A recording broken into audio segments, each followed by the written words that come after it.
दुनिया की निगाहें इस वक्त अमेरिका और ईरान के बीच हुए नए समझौते पर टिकी है। दावा किया जा रहा है कि दोनों देशों के बीच 14 पॉइंट वाला समझौता हुआ। हॉर्मुज़ जल डमरू मध्य को सीमित अवधि के लिए खुला रखने पर सहमति बनी है। ईरान को भारी आर्थिक राहत मिलेगी और परमाणु हथियार नहीं बनाने का वादा भी शामिल है। लेकिन सबसे बड़ा सवाल ये है कि इस डील का भारत पर क्या असर पड़ेगा। क्या पेट्रोल और डीजल सस्ता होगा या तेल और महंगा? अमेरिका और ईरान के बीच हुए समझौते को मध्य पूर्व में तनाव कम करने की दिशा में बड़ा कदम माना जा रहा है। रिपोर्ट्स के मुताबिक समझौते में परमाणु कार्यक्रम पर निगरानी, क्षेत्रीय सुरक्षा, व्यापारिक प्रतिबंधों में राहत और ऊर्जा आपूर्ति से जुड़े कई बिंदु शामिल हैं। हालांकि सोशल मीडिया पर वायरल हो रहे सभी 14 पॉइंट्स की स्वतंत्र पुष्टि अभी तक नहीं हुई है। इसलिए किसी भी दावे को अंतिम सत्य मानने से पहले आधिकारिक दस्तावेज का इंतजाम जरूरी है। सभी मोर्चों पर संघर्ष खत्म होगा। एक दूसरे के आंतरिक मामलों में दखल नहीं देंगे। 60 दिनों में अंतिम समझौते का टारगेट है। अमेरिका समुद्री नाकेबंदी हटाएगा। हॉर्मुज़ स्ट्रेट को फिर से खोला जाएगा। ईरान को 28 लाख करोड़ का हर्जाना। ईरान पर लगे आर्थिक प्रतिबंध हटेंगे। ईरान परमाणु हथियार नहीं बनाएगा। दोनों पक्ष मौजूदा स्थिति में बदलाव नहीं करेंगे। ईरानी सामानों के निर्यात पर छूट रहेगी। ईरान की फ्रीज्ड संपत्तियां जारी होंगी।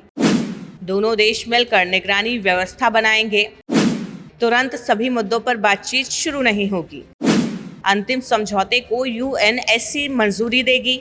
भारत दुनिया के सबसे बड़े तेल आयातकों में से एक है। भारत अपनी जरूरत का लगभग 85% कच्चा तेल विदेशों से खरीदता है। ऐसे में मध्य पूर्व में शांति और स्थिरता भारत के लिए महत्वपूर्ण है।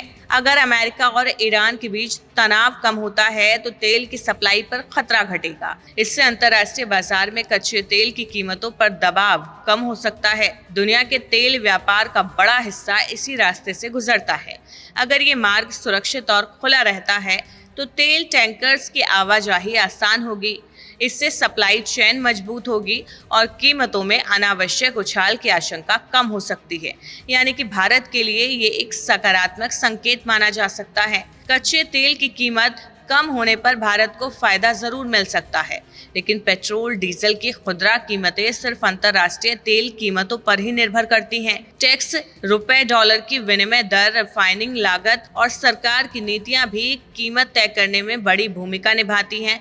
इसलिए तुरंत बड़ी उम्मीद की राहत करना जल्दबाजी होगी। लेकिन अगर क्षेत्र में शांति बनी रहती है तो लंबे समय में भारत को आर्थिक फायदा मिल सकता है। फिलहाल दुनिया इस डील के आधिकारिक विवरण और उसके असर पर नजर बनाए हुए हैं। अगर समझौता पूरी तरह लागू होता है तो इसका फायदा सिर्फ अमेरिका और ईरान ही नहीं बल्कि भारत जैसे बड़े ऊर्जा आयातक देशों को भी जरूर मिलेगा।